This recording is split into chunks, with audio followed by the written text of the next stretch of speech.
నాను అనేటటువంటిది ఒకటి నాకు ఉండేది.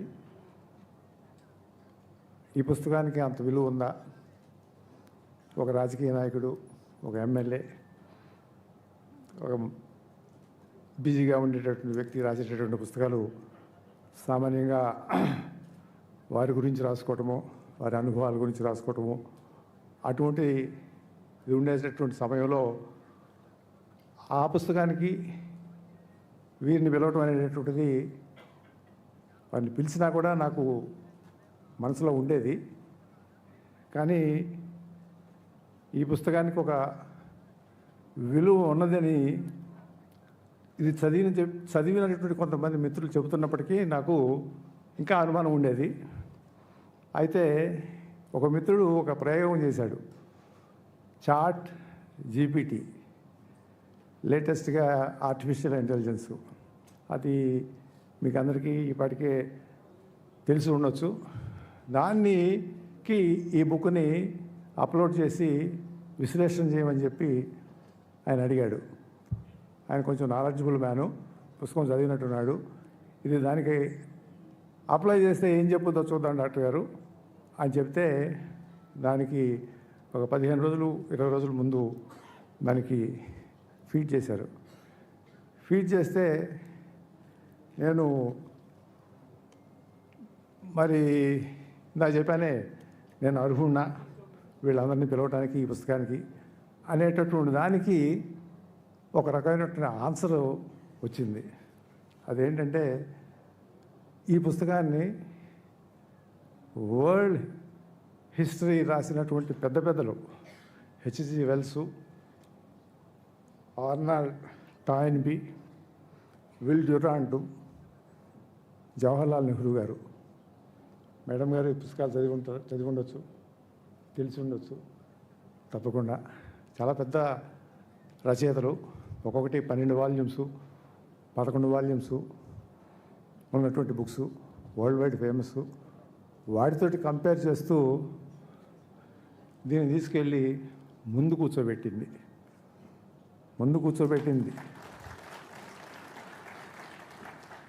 నేను నిజంగా ఈ పని చేశానని చెప్పి నాకే అనుమానం వచ్చేలాగా.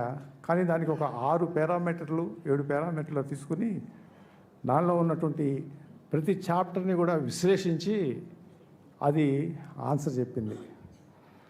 ఎందుకు ఇది ముందున్నది అనేటటువంటిది. ఒకటి, సమగ్రంగా ఉంది ఇది మొత్తం, అంటే హోలిస్టిక్. నేను అన్ని చాప్టర్స్, దాదాపు ప్రపంచ చరిత్రలో ఉన్నటువంటి చాప్టర్స్ అన్నింటినీ సూక్ష్మంగా చెప్తాను, తీసుకోవడానికి ప్రయత్నం చేశాను. దాన్ని కండెన్స్ చేసి ఒక ఆర్డర్లో తీసుకురావడానికి ప్రయత్నం చేశాను. ఆ సమగ్రత నచ్చింది అనేటటువంటిది, అన్నీ ఉన్నవి అనేటటువంటిది చెప్తా ఉంది. అలానే స్టూడెంట్స్ కానీ, లేకపోతే కాంపిటేటివ్ ఎగ్జామ్స్ యూపీఎస్సీ కానివ్వండి, ఈ ఎగ్జామ్స్కి వెళ్ళేవాడికి గ్రూప్ 1 వాళ్ళకి ఈ పుస్తకం నెంబర్ 1 అని చెప్పేసి అది ముందు పెట్టేసేసింది, దానికి మార్క్స్ ఇచ్చింది. అలానే భారతీయ కోణం నుంచి చూసినప్పుడు కానివ్వండి, లేకపోతే వరల్డ్ వైడ్ యూరోపియన్ కోణం నుంచి చూసినప్పుడు కానివ్వండి, అనుసంధానం చరిత్రలో ఉందా లేదా, అటు భారతీయ అటువైపున వరల్డ్, యూరోపియన్ కానివ్వండి, ఇటు ఏషియన్ కానివ్వండి, మిగతా ఆఫ్రికన్ కానివ్వండి, వాటికి సంబంధించినటువంటి ఆ చరిత్ర అనుసంధానం ఇది సక్రమంగా చేసిందనేటువంటి దాన్ని కూడా నేను విశ్లేషించి చెప్పడం జరిగింది. ఇవి కాకుండా ఇంకా అనేక 2-3 లాంగ్వేజ్కి సంబంధించినటువంటిది కూడా సులభతరంగా ఉంది. ఇది అందరూ చదువుకునేటటువంటి విధంగా ఉంది, స్టూడెంట్స్కి చాలా పనికొస్తాయి అని ఇన్ని విశ్లేషణ చేస్తూ జవహర్లాల్ నెహ్రూ గారు ఎక్కడ, విల్ డ్యూరాంట్ ఎక్కడ, ఆర్నాల్డ్ టాయిన్బీ ఎక్కడ, వీళ్ళతోటి చేస్తే నాకు కొంచెం సిగ్గు వేసింది నిజంగా. కానీ నేను వీరందరినీ పిలిచినందుకు నేను గర్వపడతా ఉన్నాను. ఆ ఫలితం దక్కిందని చెప్పి. ఇదే మళ్ళీ నేను మన చంద్రబాబు నాయుడు గారి దగ్గరికి వెళ్ళినా, లేకపోతే ఇంకెవరి దగ్గరికి వెళ్ళినా కూడా ఎలా రాసావయ్యావా, ఎలా చేసావయ్యా అని అడుగుతారు. ఇది మామూలుగా పొలిటీషియన్స్గా ఆడుతూ పాడుతూ తిరుగుతూ ఉన్నటువంటి వాళ్ళని చేసేటటువంటి పని కాదు అనేటటువంటిదే అందరి అభిప్రాయము. కానీ దీనికి ఏంటంటే కృషి జరిగింది. నేను మొదట శాసనసభ్యుడిగా 83లో ఎన్నికయ్యాను. తర్వాత 91లో పార్లమెంట్ సభ్యుడిగా అయ్యాను. నేను సైన్స్ స్టూడెంట్ని, ఎంబీబీఎస్. నాకు చరిత్రకు సంబంధించి సోషల్ స్టడీస్కి సంబంధించినటువంటి అనుభవం కానీ దానిలో ప్రజ్ఞానం కానీ లేదు. అయితే నేను ఎమ్మెల్యే అయిన తర్వాత ఆలోచించేవాడిని. ఏదో చేసుకుంటూ ఉండేవాళ్ళం, వచ్చిన వాళ్ళకి పనులు చేయటము, లేకపోతే మినిస్టర్గా ఉంటూ అవి ఇవి చేస్తూ ఉండేవాళ్ళం. కానీ నాకు నా మీద అసహ్యం వేసేది. అసహ్యం ఏంటంటే, నేను అర్హుడినా చరిత్ర తెలియకుండా భారత చరిత్ర, లేకపోతే తెలుగువారి చరిత్ర, లేకపోతే ప్రపంచ చరిత్ర ఇటువంటివి తెలుసుకోకుండా వరల్డ్లో ఉన్నటువంటి రాజకీయము, డెవలప్మెంటు, పరిజ్ఞానము తెలియకుండా మనం ఇక్కడ కూర్చోవటము, శాసనసభలో కూర్చోవటము, ఏదో ఎన్నికయ్యాము, వచ్చాము, ఆ పనులు ఈ పనులు చేసుకుంటున్నాము అని సిగ్గు వేస్తూ ఉండేది.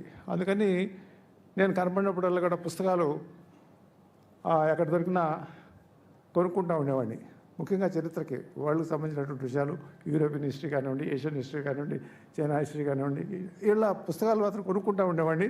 ఇంకా గొప్ప గొప్ప వాళ్ళ చరిత్రలు కూడా, ఏది పెద్ద పెద్ద నాయకులు ప్రపంచంలో ఉన్నటువంటి కనపడినప్పుడులా తీసుకుని అలా గ్లాన్స్ చేసుకుంటూ అలా పడేసే టైం ఉండేది కాదు. హెడ్డింగ్స్ మాత్రం తెలుసు, సబ్జెక్టు ఏంటి అనేటటువంటిది సూక్ష్మంగా కొద్దిగా తెలుసు, కానీ గుర్తు కానీ దాని మీద కాన్సన్ట్రేషన్ కానీ ఉండేది కాదు. ఇంట్లో లైబ్రరీలో పెట్టుకునేవాళ్ళం. ఇవి అలా ఉండిపోయింది. అలా ఉండిపోయిన తర్వాత మనకి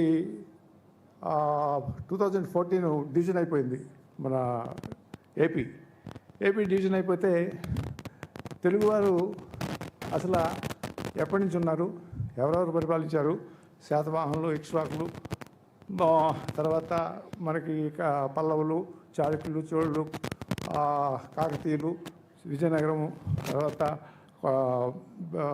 నిజాము, అంతకుముందు గోల్కొండ నవాబులు, తర్వాత బ్రిటిష్, ఈ పరిపాలన ఉన్నాయి కదా. ఈ ఎవరెవరు ఏంటి అనేటటువంటిది మనలో మాకెంతవరకు తెలుసు అనేటటువంటిది నాకు అనుమానం. నాకు సరిగా తెలియదు కాబట్టి వాటిని అలానే నా తోటి శాసనసభ్యులు ఉన్నటువంటి వాళ్ళు, శాసనసభ్యులుగా ఉన్నటువంటి వాళ్ళము, రాజకీయాల్లోకి వచ్చినటువంటి వాళ్ళము చేస్తుంది ఏంటి, ఎలక్షన్లో గెలవటం, డబ్బులు ఖర్చు పెట్టుకోవటం, మళ్ళీ ఎన్నికైన తర్వాత డబ్బులు ఎట్లా తెచ్చుకోవాలి, ఇదే కార్యక్రమం కదా. అందుకంటే మనం చదివేటటువంటిది ప్రపంచం గురించి తెలుసుకునేటట్టు లేదు కదా. ఇవాళ వాస్తవం ఇది అమ్మ. మా రాష్ట్రంలో మరి ఇప్పుడు ఈ విషయంలో చెప్పాలి, ఇప్పుడు ఆవిడ ఎన్నికల్లో నిలబడను అని స్టేట్మెంట్ ఇచ్చింది. ఎందుకంటే నా దగ్గర డబ్బులు లేవని చెప్పింది. ఇది పరిస్థితి. అట్లాంటి ఉన్నటువంటి వాళ్ళము ఈ పుస్తకాలు చదివో, లేకపోతే చరిత్ర గురించో, లేకపోతే ఈ ఆంధ్ర రాష్ట్రం గురించో, ఎవరెవరు ఎప్పుడు పరిపాలించారు, ఏం జరిగిందనేది తెలియటం అనేది తెలియదు. కాబట్టి నేను తెలుసుకుని వీటిని ఒక క్రమంలో 200 పేజీల్లో తీసుకొచ్చాను. ఇవన్నీ కూడా ఇంత చెప్పినటువంటి పాలన. తర్వాత ఆంధ్రప్రదేశ్ కూడా ఎట్లా విడిపోయింది, ఏది మద్రాసు నుంచి విడిపోయింది. మద్రాసు నుంచే విడిపోలే మనం. అంతకుముందు ఇటు ఒరిస్సా నుంచి విడిపోయాం, అటువైపు కర్ణాటక నుంచి విడిపోయాం, అటు నుంచి మధ్యప్రదేశ్ నుంచి విడిపోయాం. ఇవన్నీ కూడా చాలామందికి ఎమ్మెల్యేలకి మాకు తెలియకుండా అక్కడ కూర్చొని మేము ఎమ్మెల్యేలు అంటూ ఉంటాం. సో ఇవి అందరినీ తెలిస్తే బాగుంటుందని చెప్పి ఇవన్నీ కూడా ఒక క్రమంలో పెట్టి ఆ విభజనప్పుడు ఒక పుస్తకం రాసి అందరికీ పంచిపెట్టాను. నేను ఎమ్మెల్యేలకు అందరికీ పంచిపెట్టాను. ఎంతమంది చదివారో ఎంతమంది చదవలేదు నాకు తెలియదు, కానీ నా ప్రయత్నం, నా తృప్తి కోసం నేను చేశాను అది. ఆ తర్వాత నాకు అనిపించింది, అరే ప్రపంచం నలుమూలలా తిరుగుతూ ఉంటాను నేను. చాలా దేశాలు తిరిగాను పార్లమెంట్ అయిన తర్వాత మా ఫ్రెండ్స్ తోటి అందరితో కూర్చి వెళ్ళినప్పుడల్లా ఇంగ్లాండ్ వెళ్ళాం, లేకపోతే చైనా వెళ్ళాం, లేకపోతే జపాన్ వెళ్ళాం. ఇలా వెళ్ళినప్పుడు అక్కడ ఎవరెవరు ఏవేం చేశారు, అక్కడ నాయకులు ఎవరు.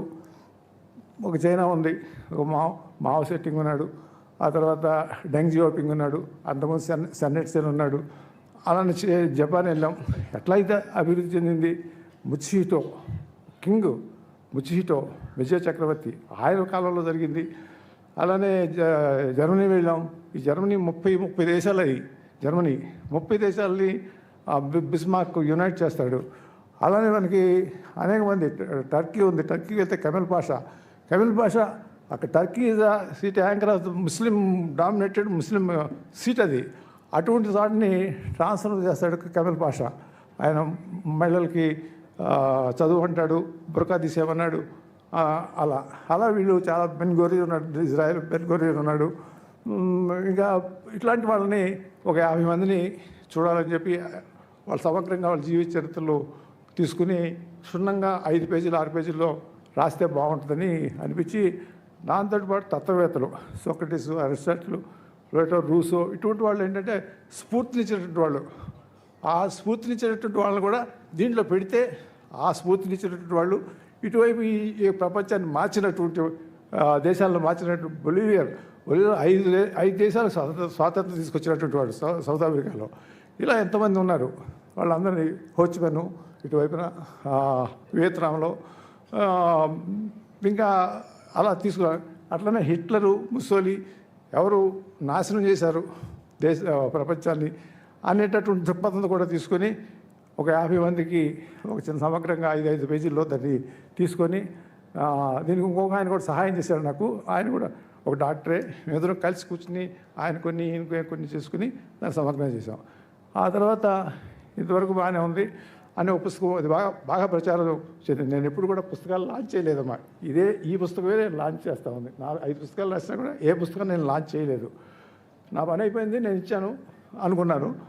ఆ తర్వాత ఈ దేశాలు తిరుగుతూ ఉన్నప్పుడు, లేకపోతే పార్లమెంట్లో కూర్చున్నప్పుడు, లేకపోతే బయట తిరుగుతున్నప్పుడు అనిపించేది ఏమని, అరే మనం ప్రజాస్వామ్య దేశము, అమెరికాలోనూ ప్రెసిడెన్షియల్ డెమోక్రసీ ఉంది, ఇక్కడేమో ప్రైమ్ మినిస్టర్ డెమోక్రసీ ఉంది, ఆ చైనాలోనూ కమ్యూనిస్ట్ పరిపాలన అంటారు, లేకపోతే సౌదీ అరేబియానో లేకపోతే ఏయుగో అక్కడ రాజు పరిపాలిస్తూ ఉంటాడు, అక్కడ మతం పరిపాలిస్తూ ఉంటుంది ఇరాన్లో. అరే ఇదేంట్రా బాగా మరి ఇట్లా ఉన్నాయి, ఇవి సక్రమంగా నడుస్తున్నాయా లేవా, వీటికి ఏమైనా డిఫరెన్స్ ఉన్నాయా, వీళ్ళ ఎన్నికలు ఎట్లా జరుగుతూ ఉంటాయి, వీళ్ళ కేంద్ర ప్రభుత్వం ఎట్లా ఉంటుంది, స్థానిక ప్రభుత్వం ఎట్లా ఉంటుంది, జ్యుడిషియరీ ఎట్లా ఉంటుంది, వీటి మీద కొంచెం స్టడీ చేసి ఒక కంపారిటివ్గా 5 పేజీలు 6 పేజీల కంటే ఎక్కువ లేకుండా ఒక చోట తీసుకొచ్చి కూర్చోబెడితే ఇటువంటి భిన్నమైనటువంటి ఈ యొక్క పరిపాలనలో కమ్యూనిస్ట్ ఉంది, 3000 మంది డెప్యూటీస్ ఎన్నికవుతారు, వాళ్ళు కూడా ఎన్నికే అవుతారు, కానీ 20 రోజులే పని ఉంటుంది. అక్కడ కేంద్రం ఉంటుంది, ఆ కేంద్రంలో ఉన్నటువంటి పాలిట్ బ్యూరో, అక్కడ స్టాండింగ్ కమిటీ అని ఉంటుంది, వాళ్ళు చేసుకున్న నిర్ణయాన్ని ఇంప్లిమెంట్ చేయడం. అట్లనే సౌదీ అరేబియా ఉంది, కింగు, వాళ్ళు ఒక 200 మంది ఉంటారు, కింగు యొక్క సంతానమే, వాళ్ళే అన్నీ చూస్తూ ఉన్నారు, కానీ దేశం ముందుకెళ్తూనే ఉంది. ఇటువైపు వచ్చేటప్పటికి అన్నిటికంటే ప్రజాస్వామ్యంలో విచిత్రంగా ఉంది స్విట్జర్లాండ్లో దరిచిన ప్రతిపక్షం 7 పార్టీలు ఉంటాయి, 7 పార్టీల్లో 7 మంది ఎలక్ట్ అవుతారు, చేసుకుంటారు, ఒక్కొక్క సంవత్సరం ఒక్కొక్కడు అధ్యక్షుడు, అంతే. ప్రతిపక్షం నాయకుడు అనేది హోదా లేదు. వాళ్ళ ఎన్నిక కూడా పబ్లిక్ ఎలా దాన్ని ఏమంటారు, మనకి ఎంపీ నిలబడి మనం చేస్తాము, కొన్ని సీట్లు ప్రపోర్షనల్ రిప్రజెంటేషను, పార్టీకి వేస్తారు ఓటు, party will decide these are the people who has to sit in the parliament అని కొన్ని. అట్లనే జపాన్లో ఉంది, అలానే స్విట్జర్లాండ్లో ఉంది, అలానే కొన్ని చోట్ల అలా రకరకాలైనటువంటి భిన్నమైనటువంటి దేశాల్లో భిన్న రకాలుగా ఉన్నటువంటి వాటిని సమగ్రంగా చేసి ఒక పుస్తకం తీసుకుంటే బాగుంటుందని అదొక ప్రయత్నం చేశాము. అది కూడా సక్సెస్ అయింది. ఇది అయిపోయిన తర్వాత ఇక ఈ మన ప్రస్తుతం ప్రపంచ